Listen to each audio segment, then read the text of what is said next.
The one in Turkey's mine. Awesome. All right, we should be live. Is that Cornell from Equine? He's somewhere in Melbourne. So that should be live. So let's test it out on my phone. Let's. You're just going to be the face of this at the moment. Where's my phone? Yeah.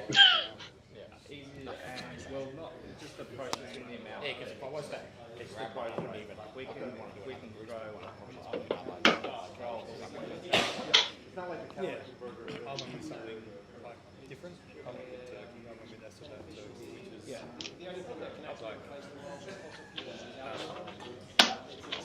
on the Gallipoli Peninsula, right? Like I'm an army vet, so I've done something that means a lot to Australia. Audio test. Brody, can you hear me on YouTube?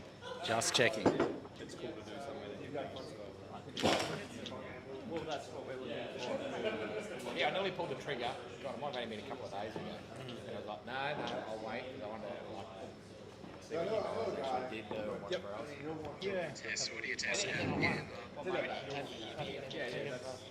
It seems good. Oh, yeah, I saw that. Seems good. Chris, you can still hear me? Yeah, I've got you loud and clear, mate. And then this one was like, I just did a double take and had a look. We can hear him in here. I just heard Chris through your Someone laptop. will say something that I didn't know. Or it might have been that actually.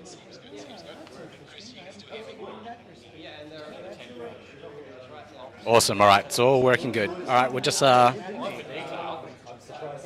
waiting just a little bit more. All right, looks like we're good. Everything is working. Yeah, for once, everything is working.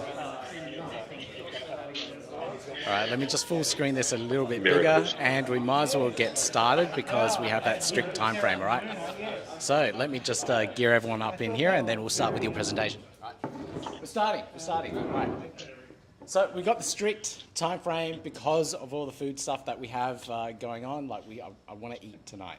Like, it's really annoying me. So the first presentation we have up, we have Chris from Chasing Pars is going to talk about the project. It's an NFT project. It's a little bit unique. I want to learn more about this experience. It sounds pretty cool. So Chris, take it away. Thanks very much, Pete. Thank you very much. Yeah, I appreciate the opportunity to present tonight. So I'm Chris, presenting on behalf of the Dracano Labs team, which is a Brisbane-based team. So Pete, you just need to re-enable screen sharing, please.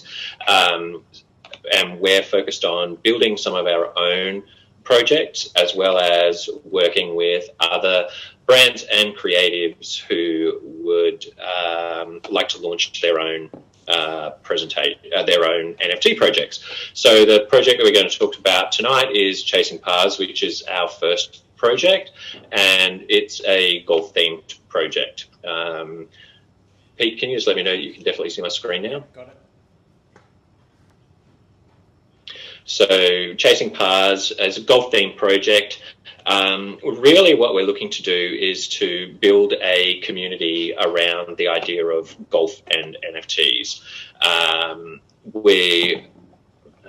Sorry, hang on. We are looking to build this community around golf and NFTs. Recording in progress. The way that that's all right. The way that we've gone about this project, as I mentioned, is being launched by Dracano Labs. The team is predominantly Brisbane-based. We're a team of 4 people, but it's been a bigger, broader team that's been part of it. So we've also had 4 artists who have been working on the illustrations for the project, as well as some of the branding work. And we've had 2 developers who have been working to build our website and the scoring system, which is a bit of a unique part of the project. And our first project that we're launching, we're working with the team at BuffyBot as our minting partners. We understand how important it is to make sure that the minting experience is a smooth one. So through our connections, we've been in touch with Adam and the team at BuffyBot, and they'll be helping us with the minting. So you guys probably all know quite a bit about the NFT market already, so I'm not going to talk too much about that. But what you might not know about is how mad keen people are about golf. So in America, it's quite a huge market, and in the States, in 2020, about 25 million people played golf. And what we've seen during the pandemic is that the number of people playing golf has actually increased. So that grew by about 2% last year. And we also saw golf equipment manufacturers achieve record sales last year.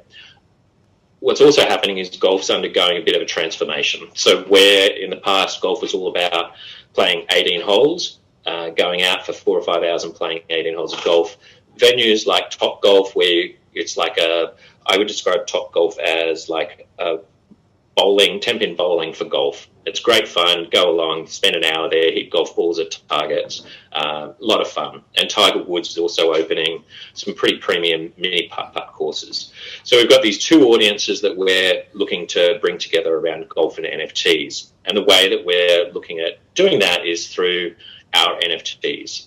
There's really two types of NFTs that we're launching with. Characters, or golfers that people will be able to mint, and these course architect tokens that I'll talk a bit about more after I've talked a bit about our characters, our golfers. So in the set, there's going to be 9,444 golfers. The golfers will have traits that have been designed to tap into crypto and golf subcultures. You'll see a few clues there, the type of things that we're including, like the character with the hockey stick, obviously a bit of a nod of the hat to Happy Gilmore. In the middle character, they've got the pink driver, which has been made famous by Bubba Watson, a popular golfer at the moment, and then other golf traits or crypto traits. So the golfers themselves are being designed to be quite collectible. There's going to be 5 different character classes, which is really important when we get to the tournament play. The 5 different character classes come with different benefits, which is explained in a lot more detail in the white paper and on our website. I won't go into that too much now, but they'll be rarer characters than the common characters, which is what a lot of other projects obviously do. Some of the really rare characters that you'll find in our set is our celebrities. So there's going to be 27 different celebrity golfers included in the Chasing Pars character set. We've revealed 2 on our channels already, which is the racer driver that you can see there, and then today we've revealed our elven golfer. And you can see the elven golfer, we're always looking to try and include some type of a golf connection in the characters. So the elven golfer's got a wedge in their golf bag, and then the character that we haven't revealed, which is sort of new for tonight, is the groundskeeper, which is a tip of the hat to a very famous golf movie. So the characters will be 9,444 golfers, which most people will buy to unlock the Chasing Pars community access.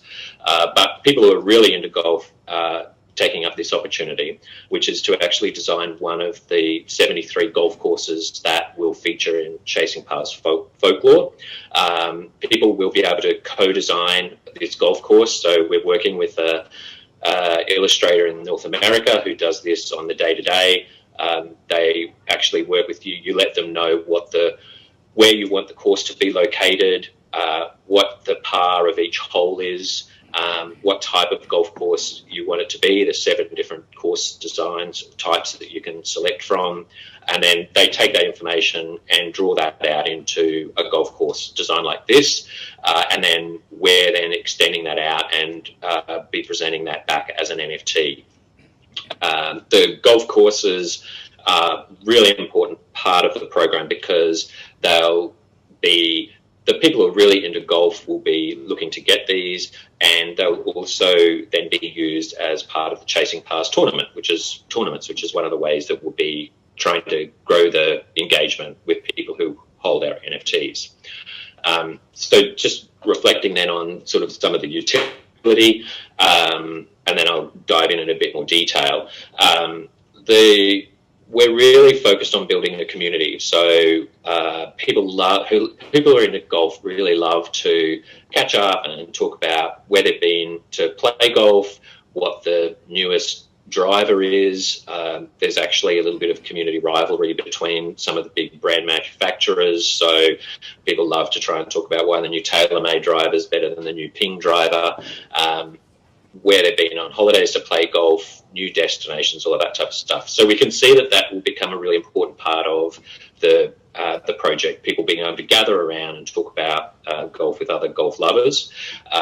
We're building out a series of in real life meetups and events. We've got some more information on that soon. We're also talking with merchandise producers. So in the golf space, there's people who make custom wood covers, driver covers, putter covers, all of that type of ball markers, all that type of stuff. And we've got some good contacts there who will be developing up some branded merchandise, which will only be available for holders of our NFTees. You've got 5 minutes. We're also looking at other equipment manufacturer collaborations. We've already been running a few exclusive competitions and giveaways in our Discord and on Twitter. I mentioned the Chasing Pars tour, and I'll give a bit more detail on that soon. We're also going to build out the project treasury, and the idea of that is that we'll invest a portion of the revenue that we generate into the community treasury that will not only be put back into marketing efforts and community activities, but also looking to buy NFTs from other projects that we can then use as giveaways and community building activities. We also have charitable support from the outset with a company which is very near and dear to a number of the Dracano Labs team, which is the 4ASD Kids charity. And they do a lot of work, particularly on the Gold Coast and Southeast Queensland area for families with kids who have autism. So we're supporting them, but they're looking for other community groups that we can work with and partner with. Some of the in real life meetups that we've already organised, we're going to CNFT Con. I'm really excited to soon let the cat out of the bag about what our booth's going to be. We've got a great idea. Thanks, Dean, for driving that. And I'm really looking forward to that. It's going to be a real hit, I can tell already. And there's some other golf events that we're planning in Las Vegas around CNFT Con. We've also got a golf trip that we're planning for January, February in Australia, and a meetup around the Masters next year. And then looking at building out not only these official get-togethers that we put together, but how do we facilitate community organised events so that people can just hook up and play golf when they're passing through somewhere that they might be visiting. So we can see that's going to be a really important part of the community building activity. The Chasing Pars tour, we think, is pretty unique. So we'll be looking to ultimately hold a tournament every epoch, depending on your pronunciation and where you're from. So we'll start with a tournament after we've sold 1,500 characters or golfers. We'll have a tournament 30 days after we achieve that milestone. The tournaments will use this purpose-built scoring system that we're developing that will automatically identify which characters or golfers have the qualifying traits. So the way that a golfer will qualify for the traits is based on, qualify for a tournament rather, is based on the traits that they have. So if you look at the character, the golfer that we've got here, it's a lefty, so it's a left-handed golfer. It's got a Chasing Pars hat, it's got a golf ball necklace, and it's on the scene of the green. So we'll work out a schedule of tournaments that will basically say, all right, this tournament, epic tournament, is characters who are on a golf course, on a green. Yep, no worries, Pete. And we'll then, this system will automatically select those characters who meet those traits and put them into the tournament. And then the tournament system will generate a hole-by-hole score for each of the characters. So people won't need to be online or on their computer to, press the space bar or actually play a game. It's a bit of a light touch engagement. And we've got plans to award ADA and possibly NFT and merchandise to the winners. So what are we up to at the moment? Well, at the moment, we're really focused on building out the community. The course architect tokens are on sale now, and you can get details of those off our website. The golfers will be minting very soon. We'll have some news on that pretty soon. We've started locking in all of those meetups that I've mentioned.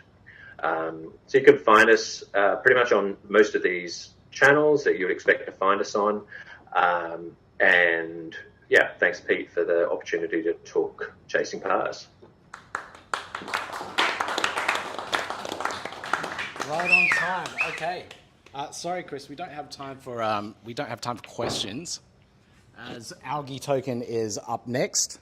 But I've put a link in the comments and in the live chat to follow you guys on Twitter, and I'll put a link and follow up to everything to the website as well. So if anyone wants to find out more, they can.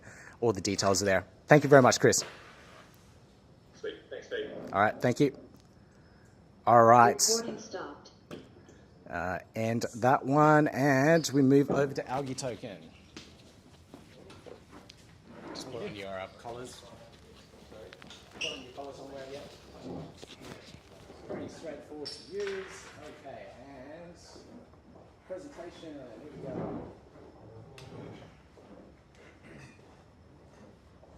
How much blue is there?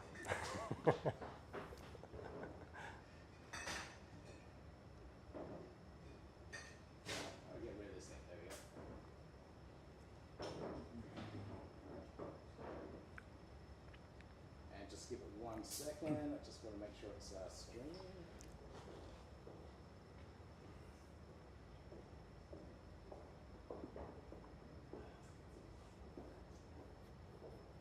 Just don't trust it. So I'm going to go like this.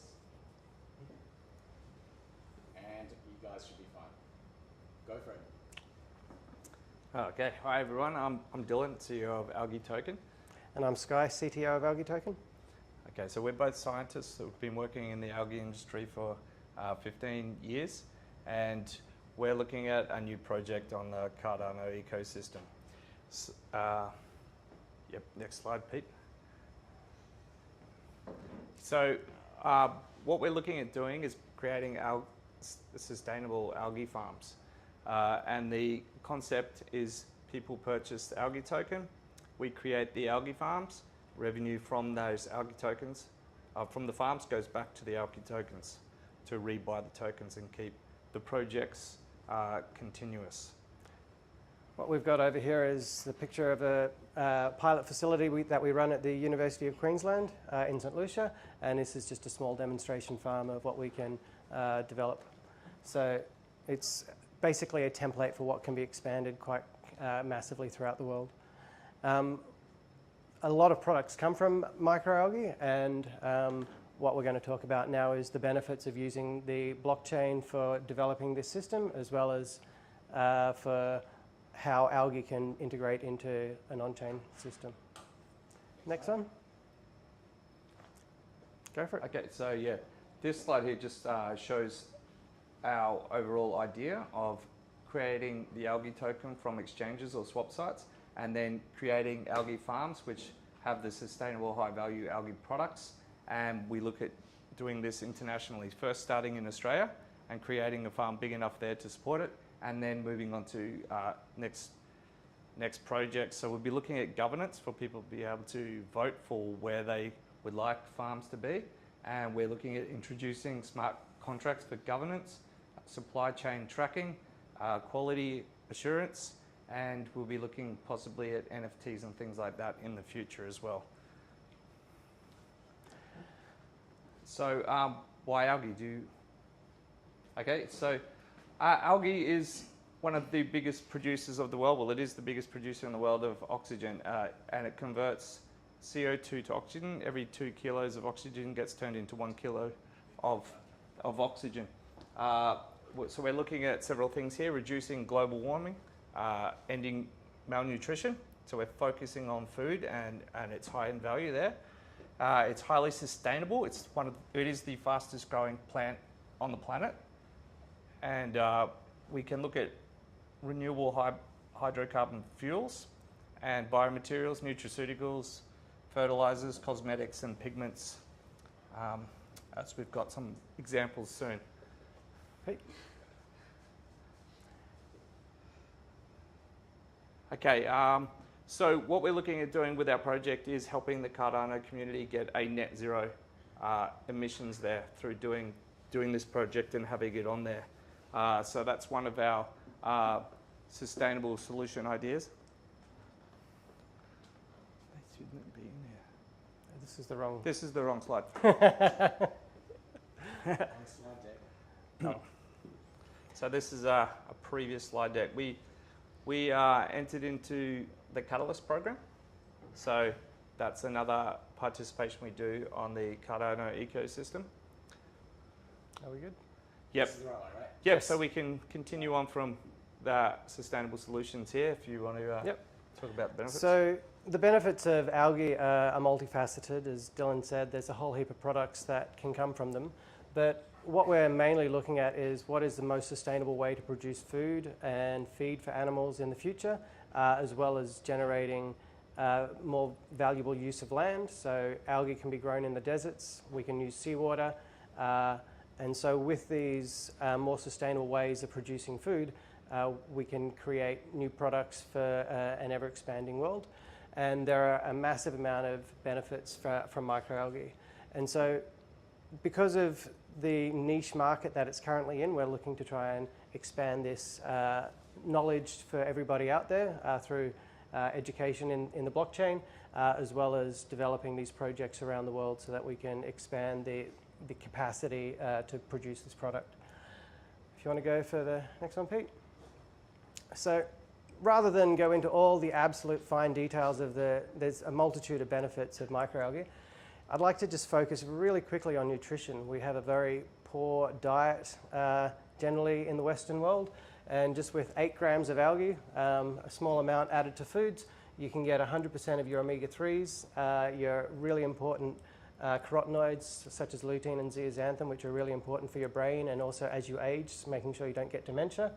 But there's also things like iron. It provides more iron, like 6 times more iron than beef, and so you only need 8 grams to get 2/3 of your iron requirements for the day, as well as a whole host of vitamins. So this is just a comparison of how algae, which on a dry weight basis is much cheaper than something like a tomato, has a lot more nutrition. And Pete, if you want to just jump to the next slide, you might wonder, why would I want to eat algae? Well, we can just add it into food just like any other ingredient. And as the people attest tonight, adding it to lemonade or beer, it actually doesn't change the flavor so much, it just adds extra nutrition to it. And so this is a very tasty treat, and this is actually one of my favorites, is algae gnocchi, and it just blends really well with all these savory foods. So it's something that we can generate at a very large scale, much more efficiently than other crops, and because it's 10 times more efficient, we need 10 times less land to produce this kind of product. Okay, so these are just some of the algae species that we can grow. There's over 1 million species of algae in the world, so we've got a lot of variety there, and that can be dependent on whether you're looking at for fuel or food or plastics. There's many benefits through different types of algae. Next slide, thanks. Okay, so more of the benefits here for algae. We've gone on a lot about the benefits. The omega fats, as Sky explained, there's displacing the industry at the moment for krill oil. We'll be up to, that's where the omegas are coming from, the algae, the fish eat the algae, so we can grow the algae, extract the omegas out of that, and use that as a supplement. I can just also jump in. Yep. The omega-3s, if you've got a low omega-3 index, you've got a 5 years shorter lifespan on having a high omega-3 index. That's just a global study that's been done, and so they're showing real important benefits of having an optimal omega ratio in your diet. So not only with the oils, we also have the high value protein, and that is basically the byproduct if you extract the oil. So that's another valuable product. So there is no waste. We recycle all of our water, and we don't depend on a farmland. So we've got a lot of things going for it there in that sense. If we go to the next slide. So the actual market opportunity for algae is extremely large and ever growing. As soon as people start to realize what they're missing in their diet, the market will expand. And we've done calculations on exactly how much we need to grow to feed everyone in the world. So that's one of our goals as well. Next slide there, Peter. So our roadmap is we've launched the website and white paper. We've been involved with the Catalyst programs. We're in the very near end of negotiations with the Launchpad, so that's exciting. And then we'll be looking at pre-sale and the raising of money, looking at audits, and then listing on DEXs. And then from there, establishing farms, creating the profit from that, and building the token up to build more farms and expand those farms. So yeah, this slide we had earlier in the previous one. We can just re-highlight. So the token invests in these farms, and then those farms reinvest back into the token, which keeps the economy running and keeps the token value increasing. Yep. Next slide, Pete. Okay, so why Cardano? We love the idea of the low cost, the decentralized and peer review. Being scientists, the peer review is very exciting to us because we depend on everything for science, and everything we are doing is backed by scientific journals. So we can appreciate that. The third generation blockchain and community driven is another excellent idea for going with Cardano. I talked a little bit before about smart contract ideas for supply chain tracking, but we've also got other benefits there of reliability, governance, new value, and shared processing. So why we're looking at 11 billion tokens? The world's population is estimated to be 11 billion by 2100. So we're looking to release a token for every person that will be alive. And that's our concept for this, to be able to prepare to actually give nutritional value to all of those people. And so it provides the food for the world as it grows. This is one of the only types of agriculture that is actually sustainable and that can actually grow to meet the world's demands. It's also, with human, it's also a great feedstock for animals, so we can feed the animals that we need to, and it's an excellent vegan protein, source of protein here.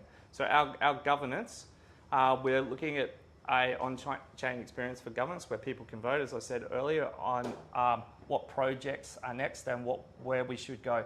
Eventually, we'd like to be large enough to be able to help third world countries in food where they need it, and also help them to create jobs in algae farming. And the profit sharing is, this is the whole idea behind our project. So getting the funds from Algae Token, creating the algae farms, 50% of that will go to expanding the farms so there can be more growth and more production, and the other 50% will then go towards purchasing more algae tokens to raise the price and also to enable the purchase of new farms and more expansion globally. Yep. That's the last slide. All right, so you Can you can, explain that last point, please? 'Cause with the, the 50%. So, yeah, okay, so all revenue, 50%. Okay, so you got the token. Yep. Yep. You got revenue. Yep. 50% goes where? To expand the farm, Expand the farm. And Yep. where's the other 50%? go back to buy back the token. So the token. Why are you buying back the token? So we can put more money into it to buy more farms. So it increases the value of the token by increasing demand. So long as the projects that you generate have to buy back its token to increase the value, it increases the value of the token, So and you're therefore redeeming the token. exactly. So there's got upward pressure on the value of the token, and then as we create new farms off the value of selling those tokens again, it creates a new farm and a new project, and that is again locked into that same cycle. Okay. Yep. I understand. So that was the English we were talking about with you earlier, Adrian. But Yeah, I know. I went too Yep. fucking fast. yeah, with the if you go to It's a our technical term. algaetoken.com, down the bottom we have all the links to all of our social media. So come and join us on Discord. Algaetoken.com. Algaetoken.com. Yep. We got one question from the YouTube audience. Yep. Do you have any dramas with TGA or any other government regulations? You need to repeat the question. Yes, so the question is do we have any issues with TGA or any government regulations? So algae is sold throughout Australia already without any FSANZ approval or TGA approval. There is approval for TGA for spirulina and chlorella, so existing known species, and new species that we want to sell through as a nutraceutical will be approved through TGA, and this is just a process. So we've already got a number of our species that are recognised by TGA. Another question from you. Any questions from you here? How do the files tie into this? Well, those vials of product, these are what we've generated from production at our facility to basically just demonstrate. These are different products that we can Different types of products. generate from the algae. So some algae are used as a whole biomass, and other ones are extracts such as the phycocyanin or the astaxanthin. And these are widely used already throughout the world. They're just not very well known. So we're very experienced with setting up farms commercially, and this is a way of bringing it to the public on a blockchain, and then turning it into a DAO system where everyone has a chance to be involved in the community and grow it and then expand and a healthier future for everyone. And help direct where the future projects go. All right, last question. This one's from YouTube as well. Can you explain how the management of the build farm, can you describe the build farm management system for an algae farm? So, You can. yep.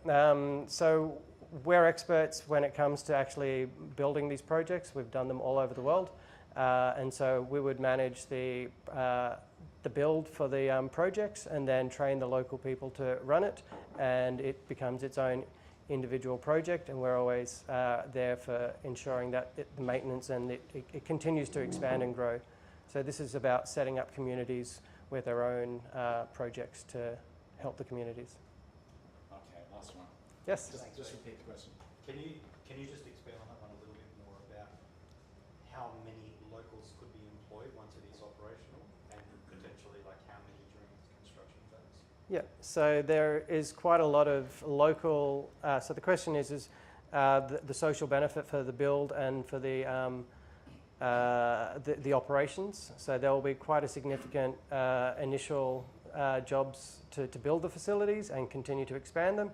And to run these facilities, we look at about 20 to 30 people per 50 to 100 acres. And so density-wise, compared to standard agriculture, it's more, it has a much higher output, but it also requires higher inputs relative to people to do it.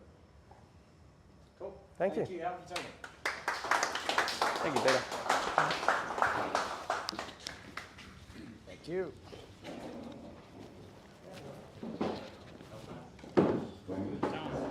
All right.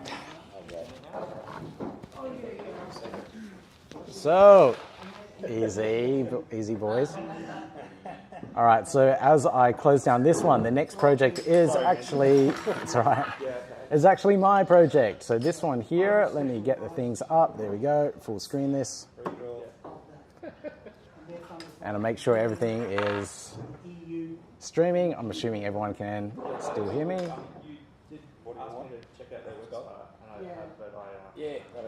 OBS.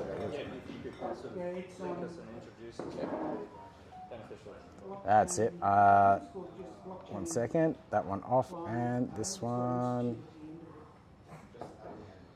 There we go. Okay. All right. Just waiting for the live stream to catch up.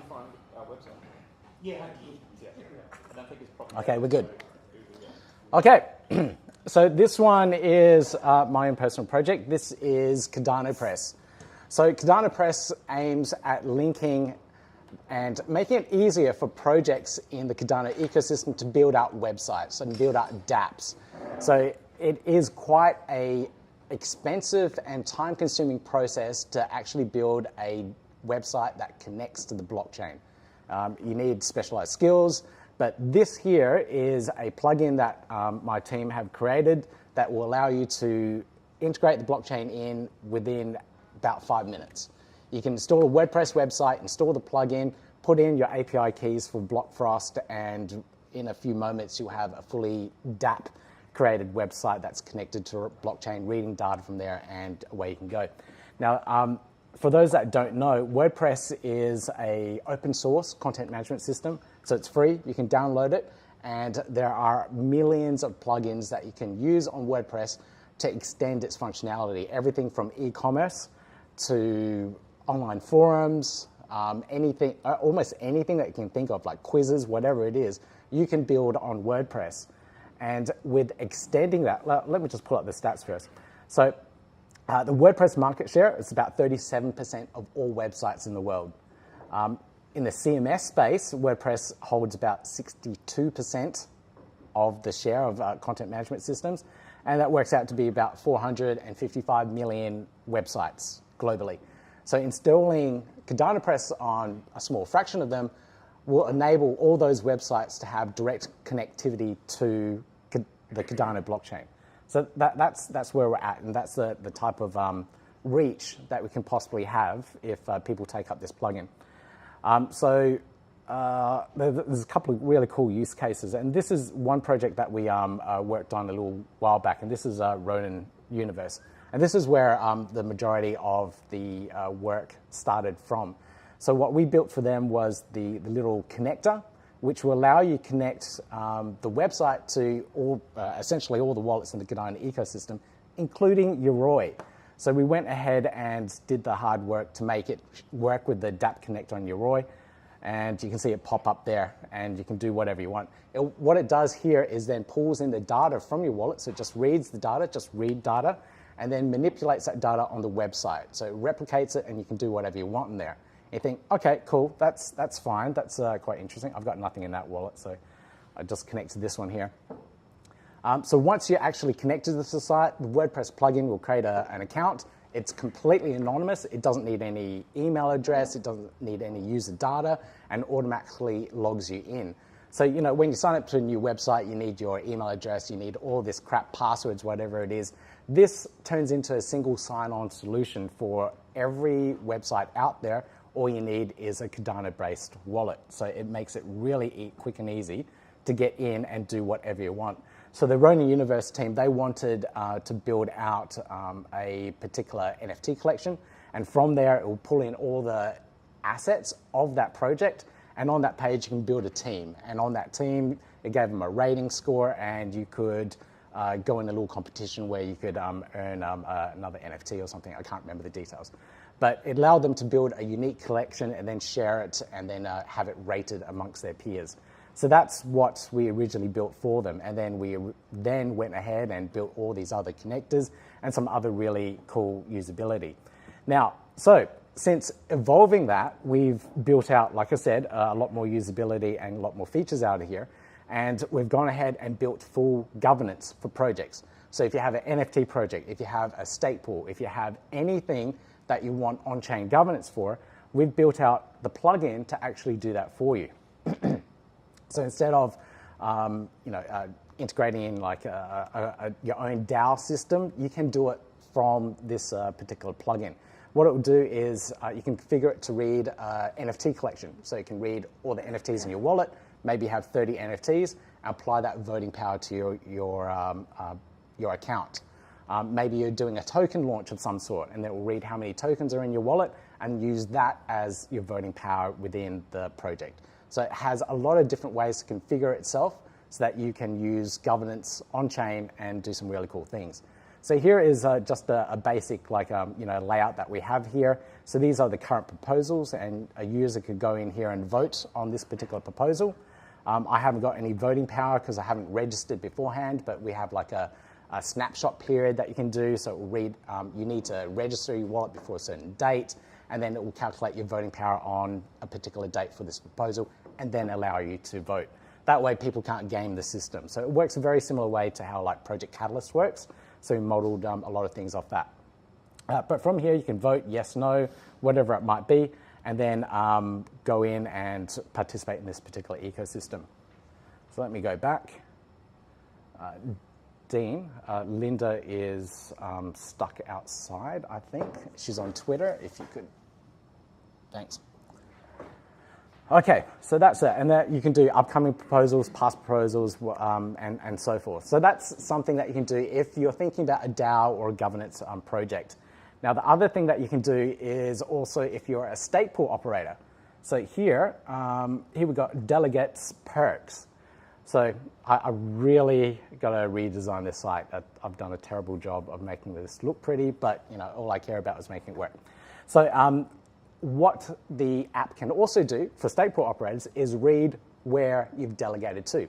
So an NFT project might set up their own stake pool and say, look, if you delegated to our pool and you've delegated for over 5 epochs, then you can have access to our private content on our website. Then you can participate in our forums, participate in an online store and get free discounts, have coupons, so many different mechanics that you can do around this. And it's all because of the connection to the blockchain.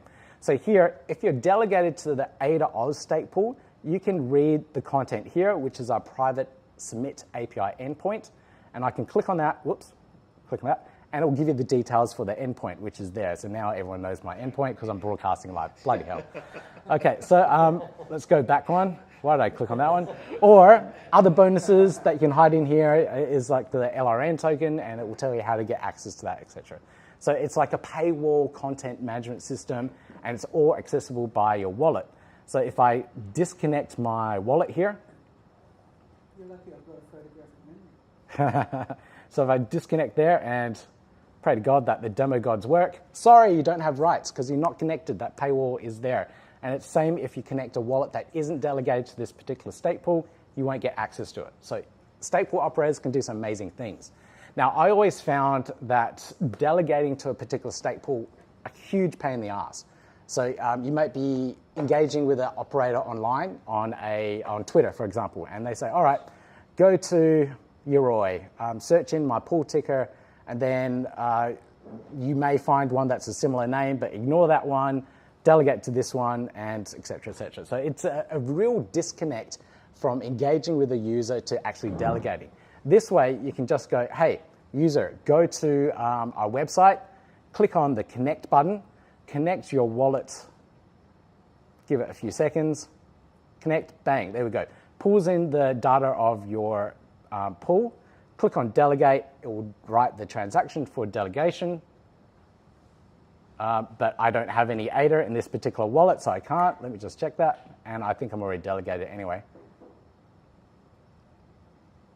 But yeah, within a few clicks, if you had ADA in your wallet, you'd be able to actually delegate to a stake pool.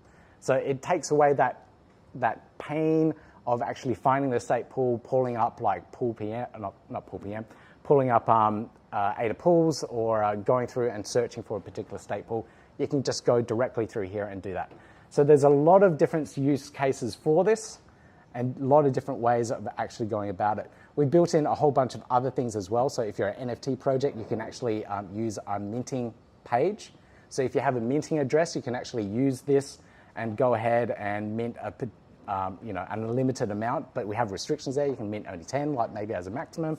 Do your payment via NAMI wallet, and away you go. So it's a lot. It's really dynamic, and we thought about a whole bunch of different ways that we can do things in there. So it's pretty flexible. We've also built in some other bits and pieces in here, which we found useful for ourselves, such as a split distribution of funds. So if you, I found other tools online, of course, after we built this. But if you need to split like royalties between team members, you can by saying like 10%, 20, oh that's 20, 10%, et cetera, et cetera. So you can do the split of a payment if you need to, and it'll write that complex transaction through there. So it does quite a lot of things. It's quite diverse in terms of its use cases. So this is all completely open source. So we open sourced the entire project. You can get to it at GitHub, PBWebDev, and then you can see the pinned projects.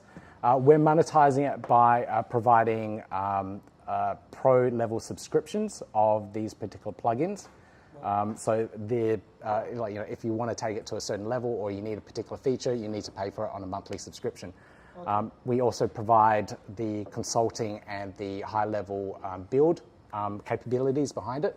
So if you want to go ahead and build this yourself, sure, go ahead.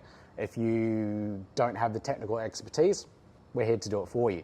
But of course, anyone that has WordPress skills can do it as well. Just running out of time. So here is an example of a WordPress site that has integrated in Kadana Press. This is Cardano Pix. This is probably the nicest one that I found most recently. And you can connect your wallet on here. So it uses the very similar same design patterns. But you can go in here, that will automatically create you an account, and then you can go ahead and interact with the website here and assign tasks to yourself or pick a project that you want to work on. So it's a quick way of going about it. And then there's a couple of other projects as well. There's a Leaf Token, which is another one that did a minting process through the plugin as well, and a couple of other ones that are trying and playing around with the governance side of things. So it's starting to get traction, which I'm pretty happy about. And I've got 1 minute left. So questions? Cool, awesome. There must be something on YouTube. This is pretty much what Brendan tried to talk to us about. Right. Okay. So no unpressed should make. Okay. All right. So hopefully, the whole point of this project is to make the integration of Cardano to websites that much easier, so we don't need to deal with excessive amount of code to build in the dApp connectors and the wallet APIs, etc. We're following Cardano's SIPs, so SIP30 to integrate in the wallets. So that should flow forward and future-proof the integration of the plugin, etc. So that's it. That's KadanaPress. Is this unique to Cardano, and are there any other platforms that are doing something similar? There are other projects in the Kadana ecosystem that have built, like a guy named Matt. He's also a Kadana ambassador. He's built one for Laravel. So if you're building something out in Laravel, you can use his open source code as well to integrate in. In terms of something like MetaMask, I haven't seen MetaMask integrate in anything like this. I don't think it's too hard to do, but I don't think anyone has. The problem with like MetaMask is when you authorize a website to have access to your account, it can pretty much skim all the assets in there. Whereas with Cardano, it doesn't do that because you have to actually authorize every transaction that's going on. So if you're delegating, you have to write the transaction. If you're sending assets or sending ADA, you have to approve that transaction as well. Oh, Yeah. only that, eh? Yeah. So there's always that stopgap measure. Okay, next project up. Healthera. Actually, I'm going to do some video. Hey. We're going to play a video to start. Okay. He's going to do it.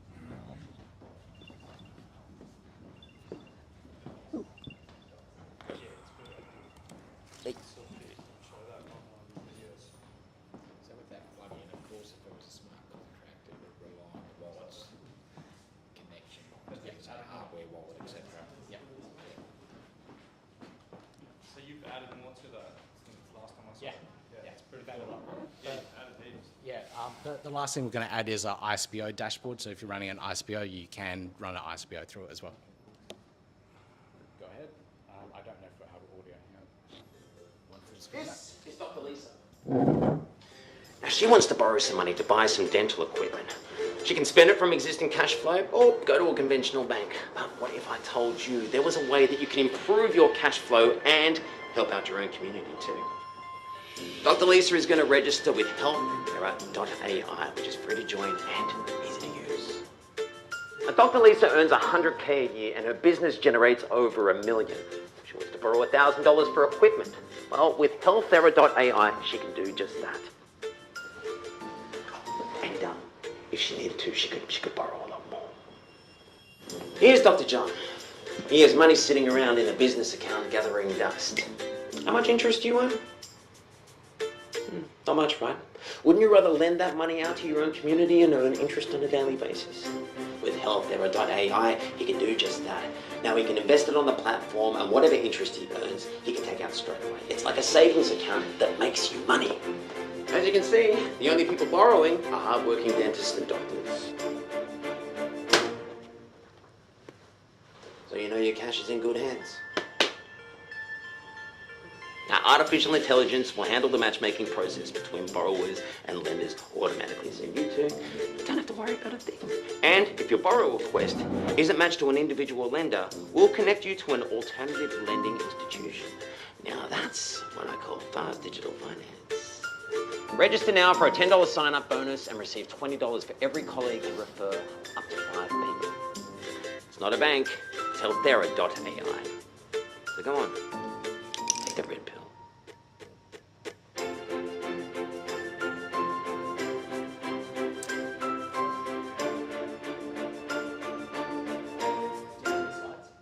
No slides, no slides. That red pill reference was in that video because that guy was actually from The Matrix. He was on the Nebuchadnezzar. Yeah, hence that red pill reference. So thank you, Pete, for organizing this meetup. It's been very exciting, definitely because of Algae Token before the filming started, but we'll keep that as a private joke, I guess.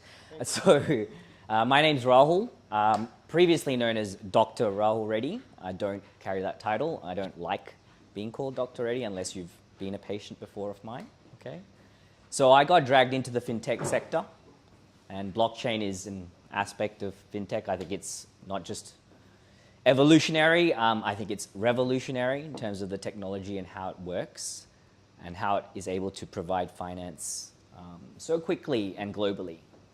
So I guess the first question I'd like to ask the audience is, generally speaking, would you guys actually think that dentists, doctors, and health professionals in Australia in 2022 are not able to get finance from the traditional banking sector?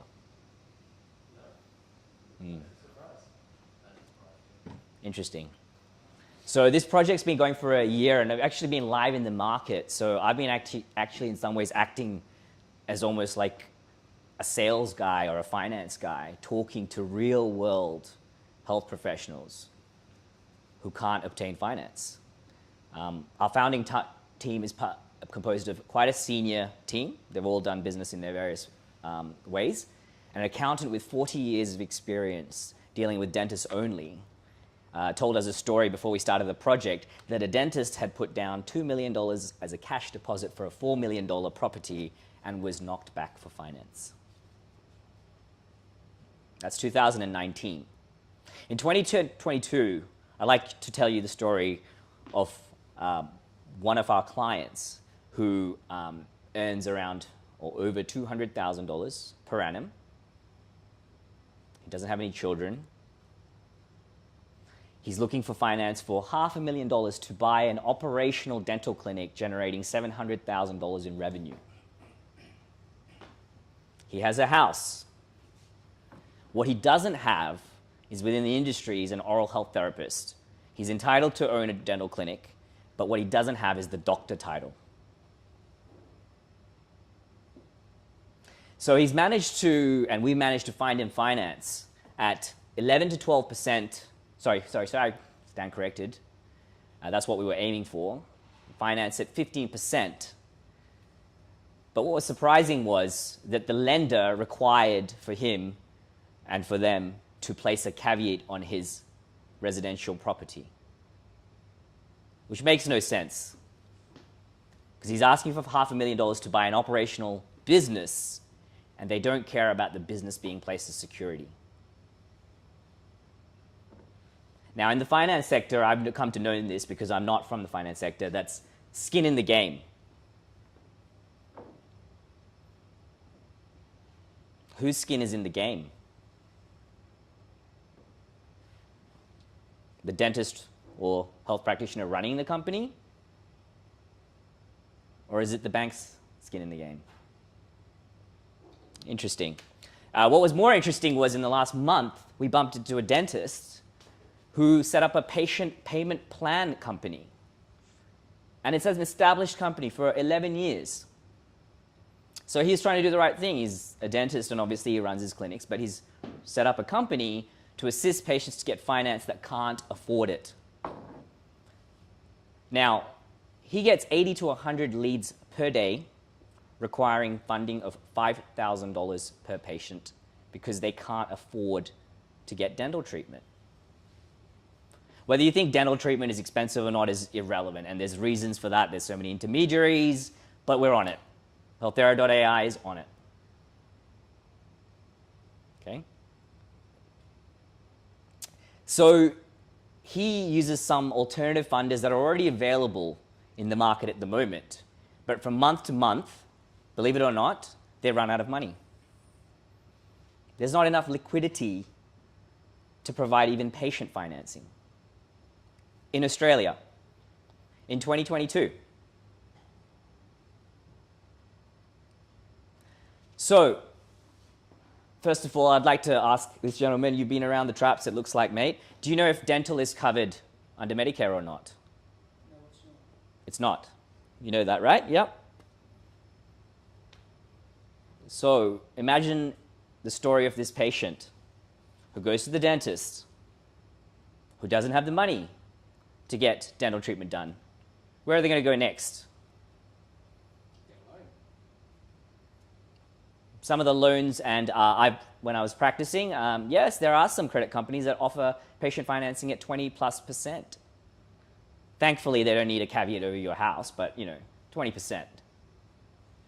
So this dentist has set up a patient payment plan system, which is a competitor to these, but from month to month, they can't get the money to fund these patients. So the question is, where does this patient go? So I go back to first principles, and I'm going to disappoint you guys because I'm not going to talk tech, right? Because I'm not a tech background. I understand tech. I used to play with computers as a kid. Our CTO can answer tech questions.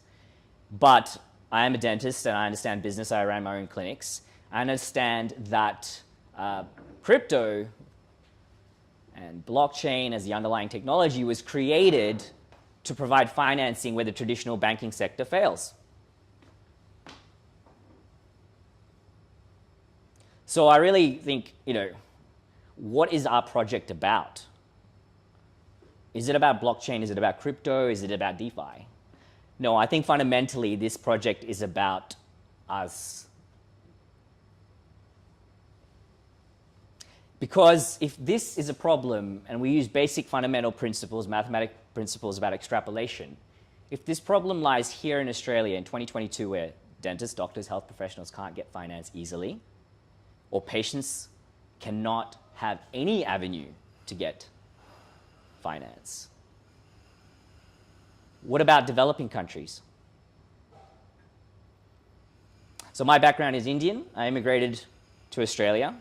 And what we really need to do now is to attract the right people. So we need developers. I think developers are amazing. I think cryptographers are amazing. And I think what Satoshi did was amazing when the finance sector failed and the global financial crisis hit. And they came up with a solution. Because I can tell you this based on history, bankers don't solve social problems. It's the technologists that solve social problems.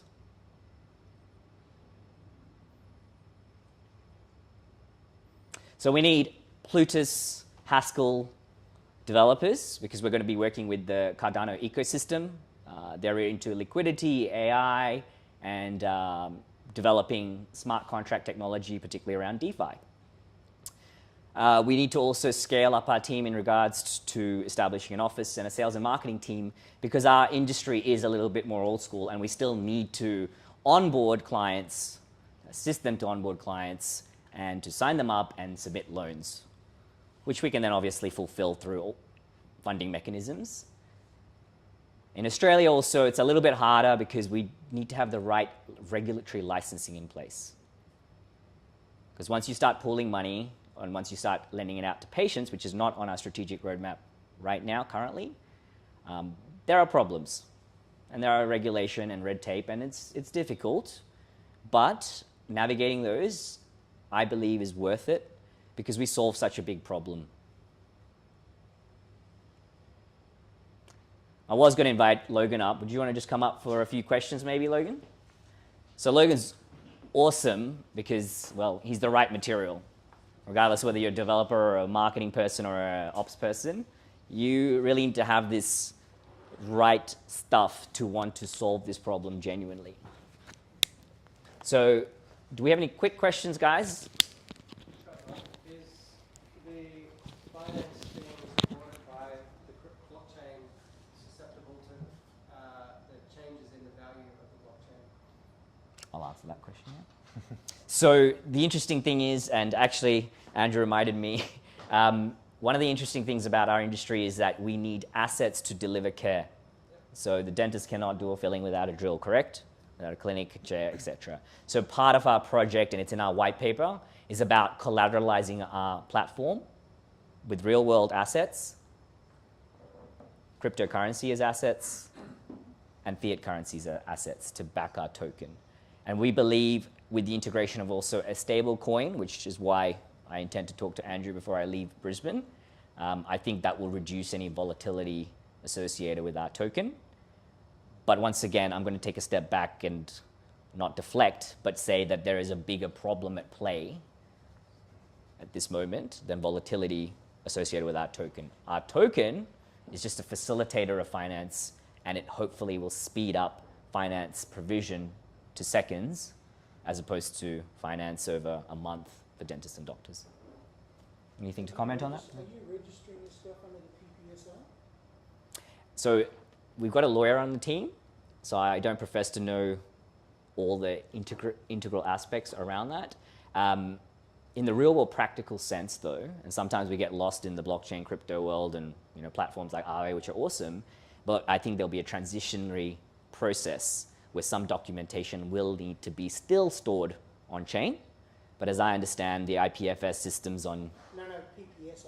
No, I understand that documentation is associated with a fixed floating charges around assets. That documentation will still probably need to be stored and not be digitized. Does that make sense? No, but okay. Yeah, so assets will still need to be tracked in the real world when they're exchanged, regardless of whether a real world contract occurs or a smart contract is executed, sir. Got time for one more question, and then we'll move over to Sunterra. We're curious to hear what you've got as a question. We actually don't have any, but there are some comments, so I'll let you know after. Is the interest rate so high because there's a lot of bad loans associated with this space? Just give me a second. Oh, give me a second. Yep. What we've validated in the market is demographic, where you live in, your last name, color of your skin. A lot of people are just not getting the rates that they deserve. We were at the ADX in Sydney a few months ago, and we met plenty of dentists and doctors, mostly dentists though, that yeah, we're just getting not the rates that we can give. Cool. All right, that's it. That's all we're doing. Got time for it. Cool. Thanks for your time, guys. Cheers. Cheers.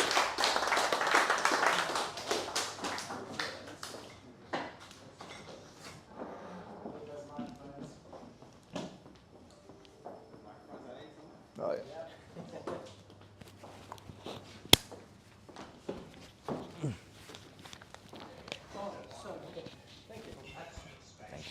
This is what? The microphone? Testing. Yep, hands up in front there, front and center. You can see where you are. One step back. There you go. Perfect. That is good. Yeah. All right, so next up we have Sunterra NFT project. Take it away. Hello, everybody. I'm not as smooth as the previous people. I need paper. Basically, my name is Joshua. I'm one of the founding fathers and the project manager of Sunterra Labs. I coordinate all of Sunterra's many pillars into one fluid machine that is constantly moving towards its development goals. I'd like to add the usual disclaimers that this presentation is not a demonstration of promises, nor should it be used to inform any investment decision. I would like to take a second in advance to expose the elephant in the room also. We are taking on an enormous task that requires generous funding and a rare combination of specialized skills. I am intimately aware of the skepticism in the space towards those who attempt metaverse projects. And rightfully so, because the sheer scale and the magnitude of those projects is immense. So bear with me as I explain the what, why, when, where, who, and how of the Sunterra Metaverse project. Sunterra is an original voxel-styled, fantasy-themed metaverse MMORPG building on the Cardano blockchain.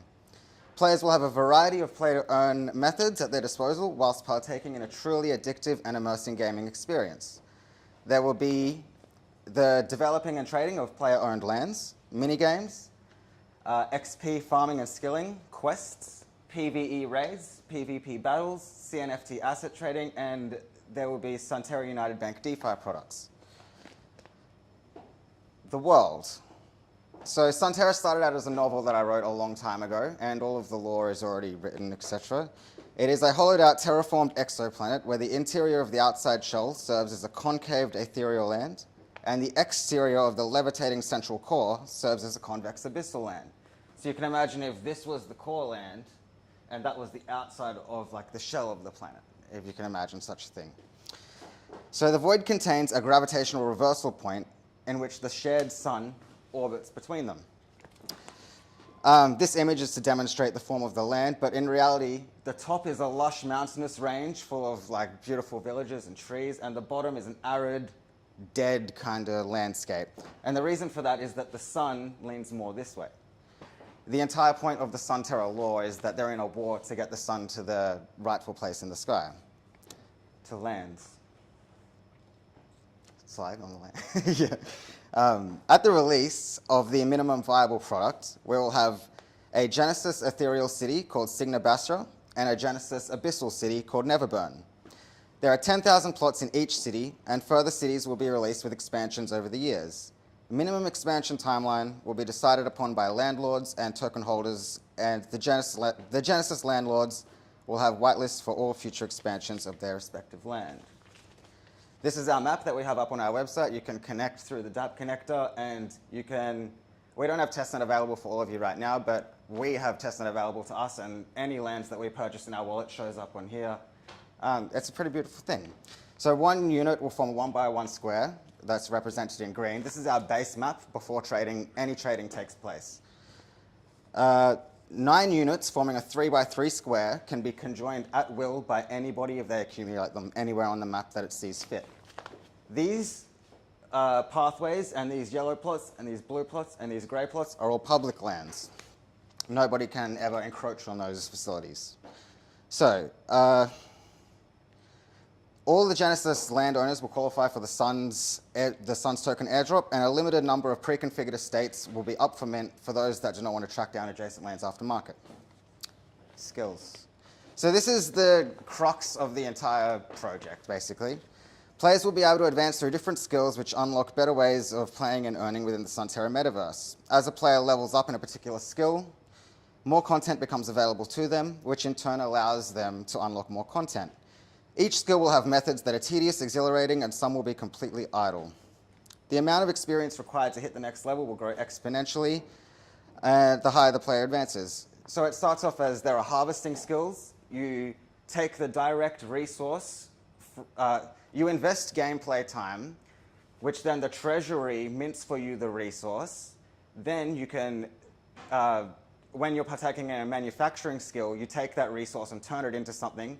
Then when you're partaking in a consumption skill, that resource gets consumed and burned.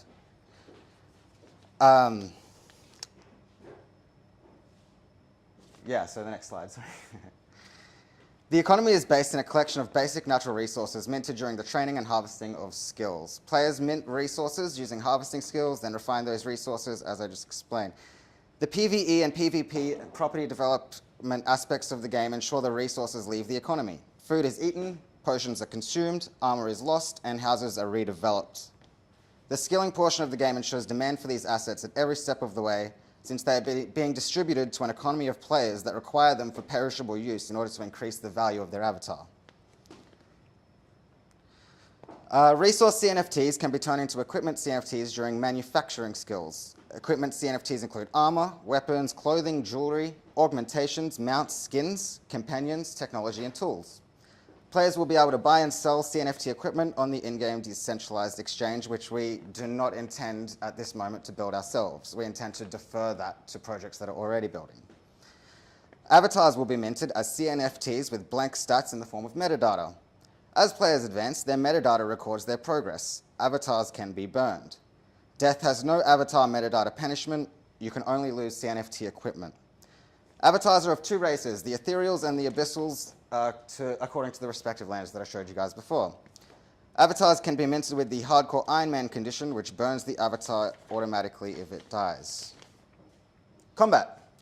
So we at Sunterra are all die-hard gamers. We've spent hundreds, potentially thousands of days each in-game, and we're all very aware of the exact demand players have for combat in a game.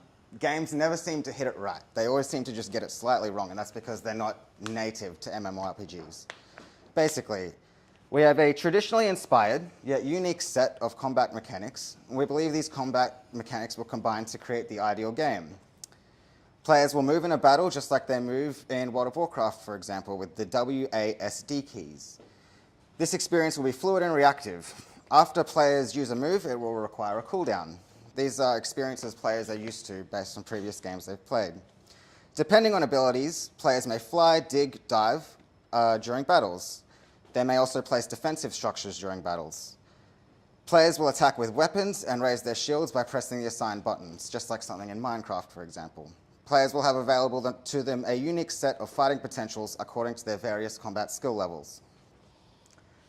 Within the game, we've got a series of mini-games, and there's one major mini-game which takes the cake. So these are all sort of side mini-games. This one is a sort of, it's in the forefront of our minds. So there's skill mini-games, casino mini-games, athletic mini-games, board mini-games, miscellaneous mini-games, and Sunsteel is a capture the flag, which rages constantly and perpetually, with rewards paid out each epoch. And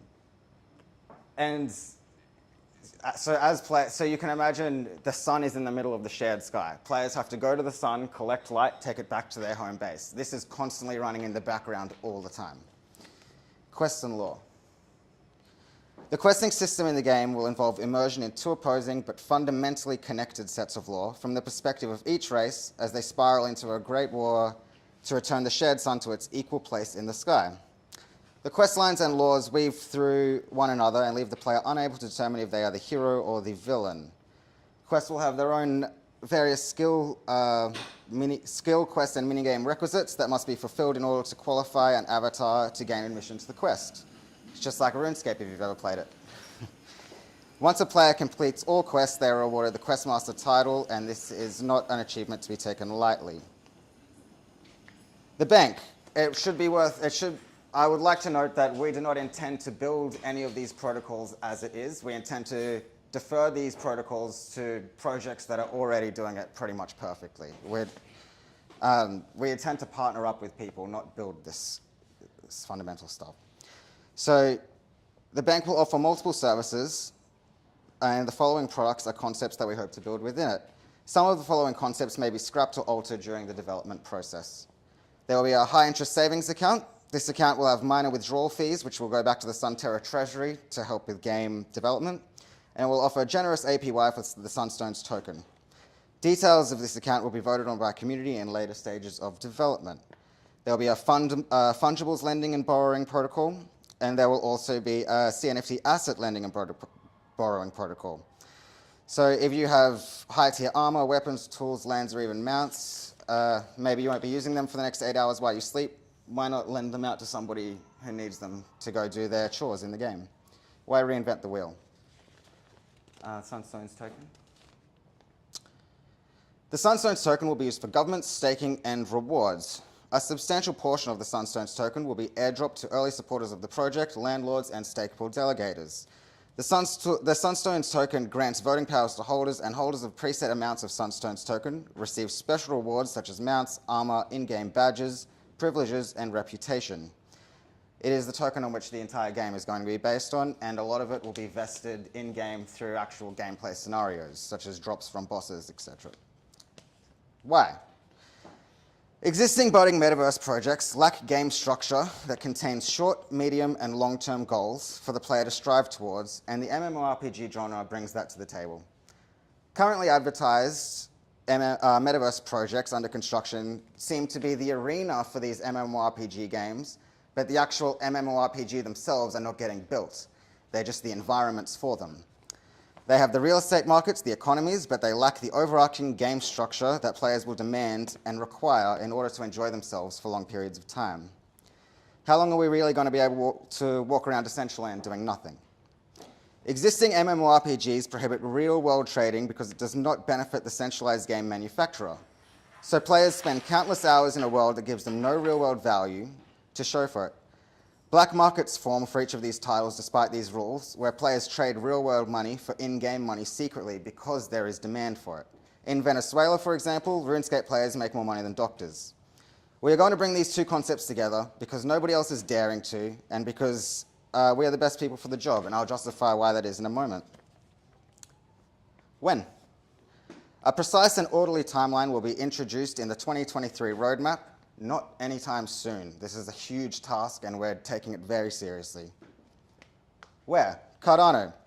Sunterra has chosen Cardano because it is the most balanced and well-prepared solution to the blockchain trifecta problem. We are a long-term project that requires a long-term chain. Who?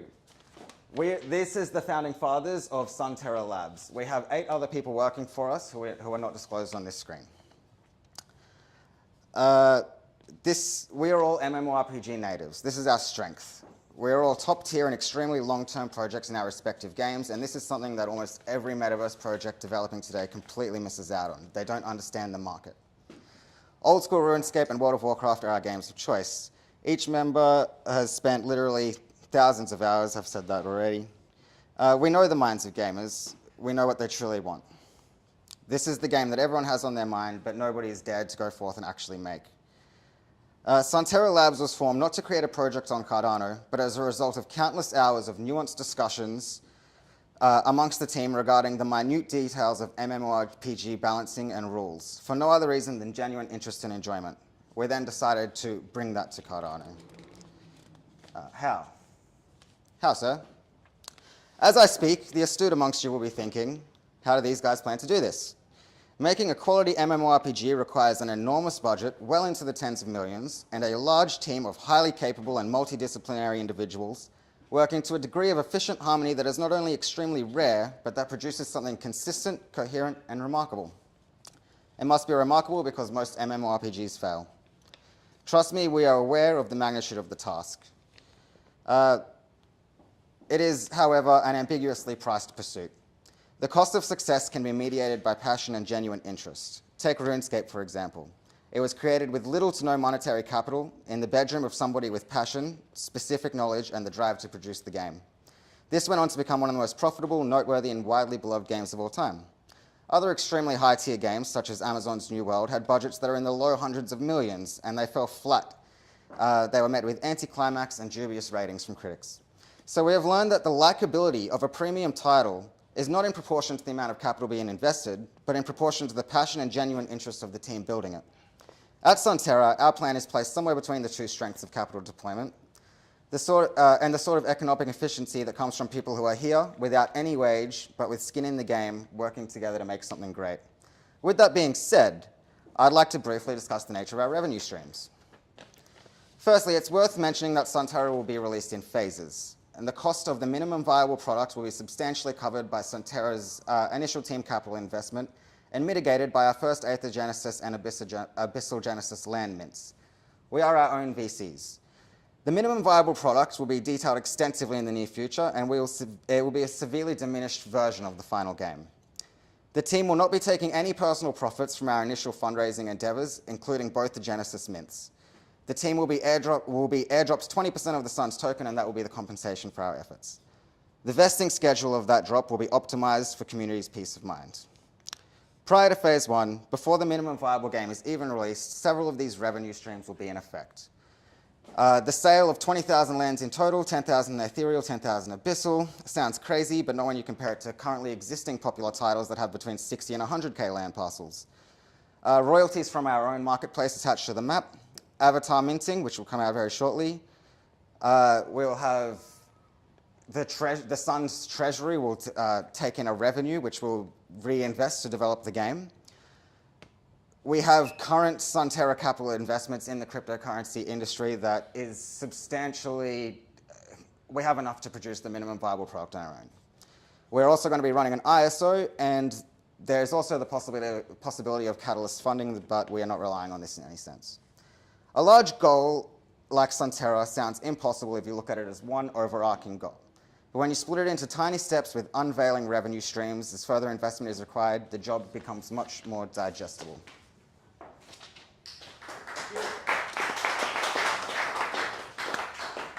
Who's going to grill me? questions before we go to the pub? You covered a lot, though. Yeah, I wanted to cover it all to kill all the questions. You essentially did, I think. Yeah. All right. Okay, cool. Thank you. Question? Yeah. You mentioned that you wrote a book. Yes. What's it called? The book itself is untitled. Okay. Yeah, I never could put a title to it. Can I get access to that book? I can send it to you. Yes, I'll take your email after this. Perfect. Brilliant. Okay. So, let me just kill the live stream. Where are we? Okay, so thank you everyone for joining in on the live stream. Let me just do that and do this. We here at the Meetup are now going to the pub, so you guys can't join us. Sorry. So that's it. Thank you for everyone that's joining on the live stream. It's been a pleasure having you here. We had 205 views, which is okay.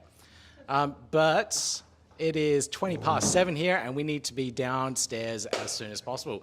So we finished on time. Thank you very much, everyone. And next month, I can't remember the date, but we'll see you soon. Thank you, guys. Thank you, Pete. Stopping the stream.